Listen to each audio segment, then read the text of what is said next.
오늘은 붕당부터 시작해서 세조정치까지 한번 싹 한번 가보도록 할게요. 붕당.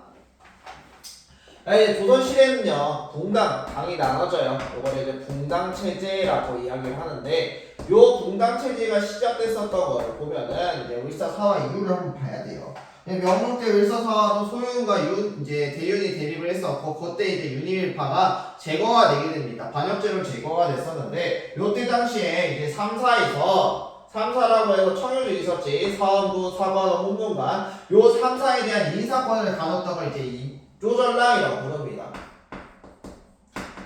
이 이조전랑이 임명권을 가지고 다툼이 일어나게 됐었는데, 요때 이제 김효원과 심의겸이라는 사람이 둘이 싸워요. 그래서 요때 이제 김의겸과 심의겸 요 두 사람이 싸우게 되는데, 요게 왜 싸웠냐면은 김효원의 아버지가 유니밀파에 좀 잘 보이고 싶다고 이 김효원 사이를 유님의 집에서 조금 지내게 만들었던 거야. 근데 김효원은 계속해서 나 아버지 싫어요, 장인어른 싫습니다 이렇게 얘기를 했었는데, 장인어른이 성함이 못 있어서 좀 며칠 지내다가 나오게 됩니다. 근데 이를 심의겸이 알고 나서 김효원 그 사람 착하다고 들었는데 별로야 라면서 되게 많이 모함을 하게 됩니다. 그래서 이걸 듣고 있었던 김효원 그때부터 심의겸 싫어했었고, 그래서 요 이조전랑 임명권 문제로 김효원과 심의겸이 서로 대립을 했었다 라고 알아두시면 돼요. 그래서 이 김효원은요 서쪽에 살아서요 서인이었었고요, 그리고요 심의겸은요 동쪽에 살아서 동인이라고 불렀습니다. 초기에는요 서인과 동인 중에서 동인이 압도적으로 우세했습니다. 그래서 요때 이제 동인이 따랐었던 학파가 이황학파였어요. 이황동의 학파였었고요. 초기에는 이제 이도 동인에 있었다가 이거 밸런스 안 맞아 해서 서인으로 가게 됩니다.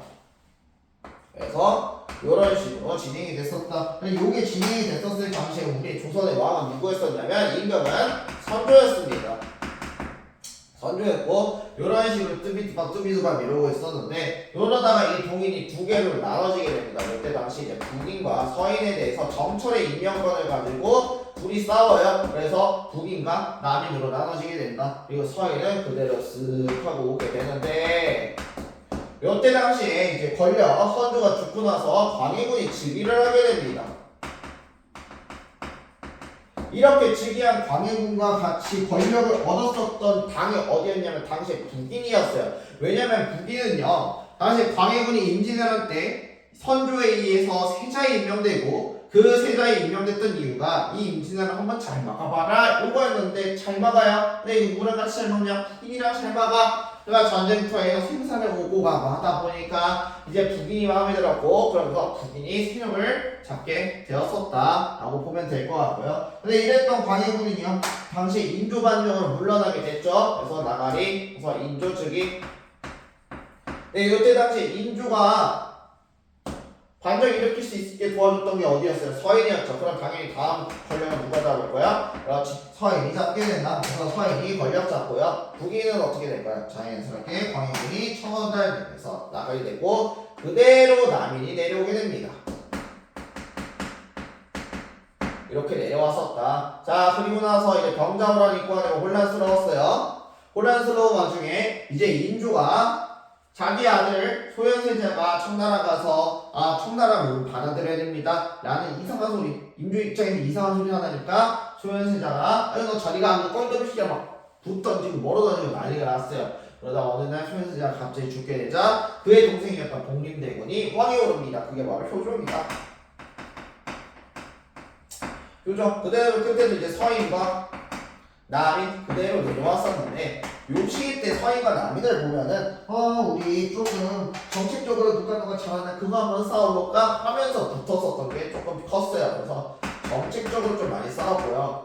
그리고 얘때 그리고 우리가 좀 정책적으로 싸우면서도 3사와 그리고 서원을 통해서 우리가 이런 기반 한번 다뤄봅시다 라고 이야기를 했어요. 그리고 그걸 통해서 우리 공론화에서 나라 정책 어떻게 할지 생각해봐요 하면서 조금 사하고 사이 좋은 모습을 보여줬었는데, 그러다가 효종이 죽어요. 효종이 죽고 나서 이제 그의 아들이었었던 현종이 왕에 오르게 됩니다. 그리고 이때는 이제 서인과 남인 그대로 갔어. 이때부터 본격적으로 둘이 대립을 하기 시작을 하는데, 왜 그랬냐면 당시에 이제 자이대비라고 있어. 자이대비라고 이제 현종의 할머니는 자이대비의 상부에 관련돼서 예송 논쟁이 일어났단 말이야. 예송이 뭐냐면은 이 상복을 얼마나 입어야 될지에 대해서 논쟁이 일어나게 됩니다. 그리고 이 논쟁은요 1차와 2차에 걸쳐서 나와요. 1차는 당시 효종이 죽고 나서 상복 얼마나 입어야 되는지, 그리고 2차는 그 효종의 비 있죠. 효종의 아내가 죽었는데 이 자이대비가 얼마나 입어야 되는 거예요. 그래서 여기 있던 자이대비 상복 문제로 이야기를 나오게 됐었다. 그래서 이때 이제 서인과 남인이 갈려지게 됩니다. 왜냐면 효종이 장자가 아니야. 왕이었어도 장자가 아니었기 때문에 그거에 따라서 입는 기간이 다르대. 그래서 초기에 서인이 주장했었던 거는 이거 장자 아니까 이제 한 9개월 갑시다 라고 얘기를 해요. 남인은요 아이씨 1년 가야죠 라고 이야기했던 거지. 초기에는 이제 서인이 우세해가지고 서인 편이 들으면서 서인 말이 들리게 돼요. 그런데 이제 효종비가 죽고 나서는 이제 서인이 이번에는 1년을 주장을 하게 됩니다. 그리고 이번에는 남인이 9개월을 주장하게 되는데 계속해서 9개월 주장했던 쪽이 됐어. 그래서 요번에도 남인이 되게 되면서 서인과 남인으로 이제 나왔고, 그러면 초기에는 서인이 권력 잡았지만 이제 중기에는 남인이 권력 잡게 된다. 그래서 남인이 이렇게 권력 잡고 있던 와중에 이제 효종, 현종, 그 다음에 숙종으로 이어지는 이렇게 이어졌었던 거야. 그래서 이때도 이제 서인과 남인으로 나오게 되는데, 이때 초기에 권력 잡은 게 누구다? 남인이 첫 번째 권력을 잡게 됩니다. 그러니까 이제 숙종이 생각한 거야. 얘네들 이렇게 지들끼리 자꾸 놀고 하는데 이거 별로다 싶어서 환국이라는 걸 이제 실시를 하게 됩니다. 그래서 이때 실시했었던 게 환국을 실시해요. 환국이 뭐냐면은 번갈아 가면서 나 이제 남인 하다가 갖고 놀다가 이거 별로다 이제 그만 놀고 딴 데로 놀래 이제 서인, 이런 식으로 서인과 남인 왔다 갔다 하게 되었었다라고 보면 될 것 같고요. 그래서 요때 이제 서인의 수장이 누구? 서인은요 인현왕후라고 있었어 얘들아.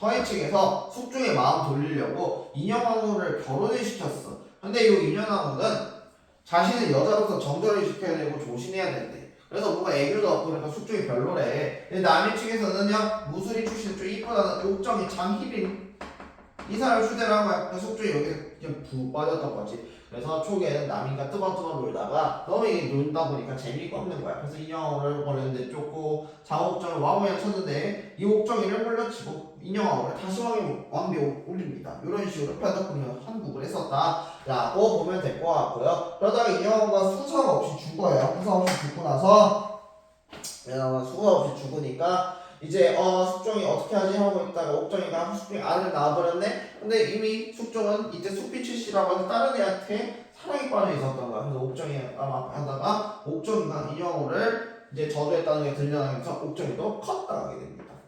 그러면 이제 서인끼리 서로 분할을 하게 돼요. 이 남인에 관련돼서 처벌을 어떻게 해야 될지, 약하게 하자 소론, 강하게 하자 노론, 그러면서 소론과 노론으로 나눠지게 되고요. 이제 경종이 좀 올라갔다가 얼마 못 가서 병갈려서 죽고 영조가 즉위를 하게 됩니다. 그래서 이제 소론 노론 남인으로 나눠지는 분강 형태를 보여줬었다 라고 생각하고 이제 영조 들어갈게요. 영조. 자, 영조는요 앞서서 아빠가 이 산을 봤어. 한국하면 진짜 망하겠구나 싶었던 거지. 그래서 영조가 실시했었던 게 그래도 우리 아빠 못해서 난 좀 해볼래? 라고 해서 탕평책이라는 걸 실시를 합니다.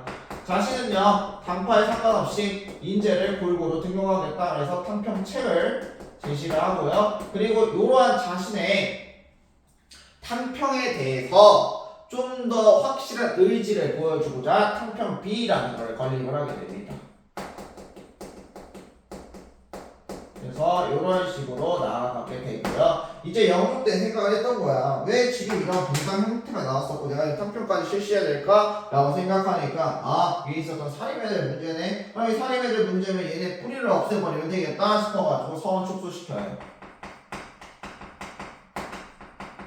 그래서 서원 축소시키고요. 그리고 나서 분당은 이거 무슨 대립 때문에 일어나지? 이주전랑. 근데 이거 너무 권한 셌던 거 아니야? 라고 해서 이주전랑의 권한이 있죠? 그래서 이주전랑 권한을 자체로 축소시켜버린다. 라고 보면 될 것 같아요. 이런 식으로 이제 정치를 한 발 잘 나섰고요. 그리고 나서 속대전이라는 걸 편찬을 하게 됩니다. 그래서 속대전을 편찬했었다. 예, 요걸 바탕으로 해서 이제 여러 가지 이제 사업도 실시를 하게 되는데요. 대표적으로 우리가 알고 있는 게 균형법 실시하게 됩니다. 그래서 당시에 분필 몇 개? 2개에서 한 필로 줄이게 되고요. 그리고 이제 신문고를 부활시켜요. 그래서 백성들의 말을 좀 더 잘 듣고 싶다 해서 신문고를 다시 한 번 더 부활시키고요. 그리고 이 사람 백성들의 복지정책을 청계천을 정비를 하게 됩니다. 이거 저번에 했던 것 같은데 이때 이제 노비노무법이라고 해서 당시 이제 어머니의 신분에 따라서 아이의 신분을 정해야 된다. 이게 이제 노비노무법이었어. 그래서 어머니가 노비면은 아이도 노비고 내 아빠가 노비고 엄마가 양인이면 애는 양입니다. 요게 이제 영국 때 일이었다라고 보면 될 것 같아요. 네, 영국 때 이런 식으로 했지만 얘가 막 정치 잘하는 것 같았지만은 자기한테 죽였고 뒤주에 갇혀 죽이니까 그거에 대한 후회스러워갖고 자신의 손자였던 이사는 끝까지 지키겠다 해서 그래서 결국 끝까지 지키게 됩니다. 그래서 정조가 즉위를 하게 된다. 네, 이렇게 정조가 즉위하고 나서 정조 똑같이 자기는 탕평책 실시할 거야 라면서 탕평책 실시를 하게 됩니다.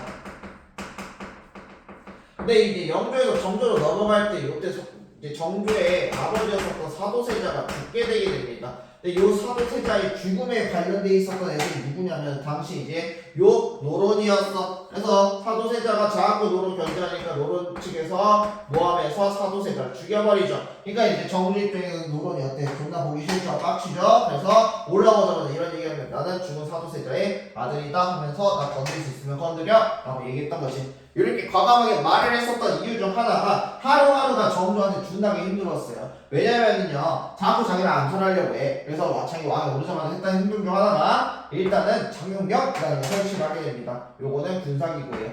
자기 호위기구였었던 장용병이라는 걸 설치를 하게 되고요. 그리고 또 자신만의 사람을 만들 필요가 있어. 그래서 규장각이라고 해서 규장각을 설치를 하게 됩니다. 그리고 요 규장각에 서울도 등용을 하게 되면서 자신도 자신의 편을 같이 이제 하게 된다. 검사관을 임명을 하게 됩니다. 그리고 이 정조 시기 때 경제도 손을 보게 돼요. 그래서 금난정권이라는 걸 폐지를 하게 되고요. 그래서 유기전을 제외했었던 금난정권을 완전히 폐지를 하게 됐었다. 라고 보면 될 것 같아요. 이걸 이제 고등교과서에 나온 내용인데 그냥 제 교재에 쓰니까 그대로 얘기할게요. 신의 통공을 이때 단행을 하게 된다. 이 신의 통공으로 인해서 금단 정권이 폐지가 되게 되는데 금단 정권이 뭐냐면 나라에서 임명해준 달걀장수만 이제 시장에서 팔 수가 있어. 그래서 그 나라에서 임명해주지 않은 사람이 시장에서 달걀을 판다. 그러면은 이제 어떻게 될까? 그거 나라에서 허가해준 사람이 뚜기표가 가져갈 수 있다. 요게 금단 정권인데 요거를 없애므로써 이제 자유경쟁 체제를 만들었었다. 그래서 신의 통공을 실시를 했었다라고 보면 될 것 같고요. 그래서 이런 것들을 바탕으로 이제 내치 잘 만들고 나서 정으로 생각했던 거지. 근데 지금 여기 머물고 있는 세력들 너무 세네? 그럼 나 계획도시 만들래? 라고 해서 요때 이제 수원 화성을 건립하게 된다. 요 수원 화성 건립하게 되는데 요게 이제 준하게 빨리 돼요. 그 이유가 뭐였어? 그렇지. 당시 때 거중기라든가 용록 이거 다 누가 만들었어요? 정약용이 만들게 되었다. 그리고 이때 이제 법전도 나오게 되는데 그게 바로 대전 송편이었었다. 요거 알아두면 돼요. 그래서 요 정조 때 탕평책 잘 실시했어. 근데 정조가 이른 나이 49살에 죽게 됩니다. 그러면서 요 때부터 왕권이 흔들리기 시작을 하는데 왜 그랬었냐면은 잘 생각해야 되는 게 이 영조나 정조가 완전히 찍어 누른 게 아니에요. 정확히 말하면 왕권의 힘으로 그냥 못 나오게 꽉 머리를 누르고 있었던 건데 그런 누르고 있었던 힘 자체가 사라지게 되니까 이제 기존에 있었던 노론 세력들이 지들끼리 활개를 펼치게 됩니다. 그래서 등장했었던 게 바로 세도정치였다. 이 세도정치는요 당시 때 순조부터 시작해서 헌종, 철종까지 이어졌었던 게 세도정치였었고요. 얘네가 당시에 이제 임진왜란 이후에 가장 세졌던 기구가 뭐였어? 비변사였죠. 그래서 비변사를 통해서 권력을 올렸었다. 그래서 얘네가 했었던 게 당시에 매단 매직이 겁나게 성행했었죠. 상황을 하게 되면서 자연스럽게 백성들의 삶은 어떻게 될까요? 어려워졌다. 삶은 어려워지니까 이것 때문에 봉기도 대다수적으로 많이 일어났었다라고 보면 될 것 같아요. 그래서 이러한 비변사 권력을 잡고 매간매직이나 백성의 삶과 봉기를 일으키게 만들었었던 주체들이 누구냐면은 이건 중요하니까 알아둬요. 당시 이제 안동 김씨와 노건 세력의 수장이었었던 김조순 있죠. 요 김조순의 안동 김씨였어요. 그래서 요 김조순과 순에 가문이었었던 안동 김씨와 그리고 풍양 조씨 등이 대도 정치를 많이 했었다라고 보면 될 것 같아요. 끝!